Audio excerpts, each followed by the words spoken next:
So after hitting a couple of Texas Instruments blogs, that cover this particular computer, and there's quite a few hobbyists out there that deal with the TI 99 4A.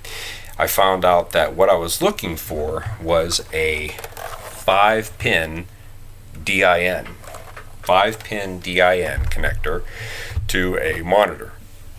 So that was relatively easy. Type that in, and what I kept coming up with was this particular cable here, a version of this cable here, where there's a 5-pin connector and a dual component cable. So you go through all those searches and try to figure out, well, can I connect it to an HDMI TV? Do I need what's the connection that works? And ultimately, these kind of connectors are called component connectors. So for anybody out there who doesn't know, they're called component connectors. So I needed something that would take 5-pin DIN and convert it to video and audio.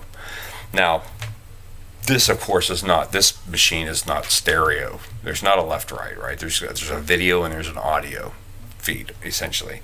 So I'm thinking, when the TI blogs were saying you need to go find one with 3 connectors, one video, one left audio, one right audio.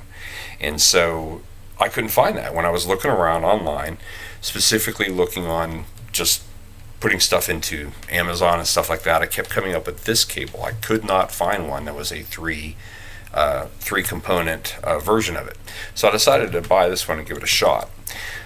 Plugged it into a monitor, but I couldn't get it to work. There was the computer seemed to be sending a signal, but nothing was rendering. And so I had to go to plan B, back to the internet, see if I could figure out what was going on. So cathode ray television, we don't have anything. I don't have a television with these kind of ends on it that I can use this box and connect it to.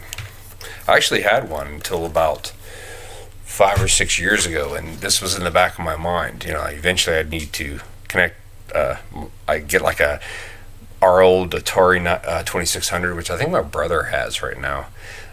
So I'd get that and plug it back in. But so I had that around for a while. Got rid of that TV eventually. So I'm thinking, well, great. How do I connect this to to a monitor, to a TV or whatever? So the first thing, I was thinking, well, I got to figure out what the connections are called. And so how do I get a cable from here to any given monitor? And what qualities does that monitor have to have? Can I plug it into my HDMI television? Can I plug it into one of these computer screens that I have? How does that work? So when all else fails and you don't know what the next step is, to the internet and type in some Google searches.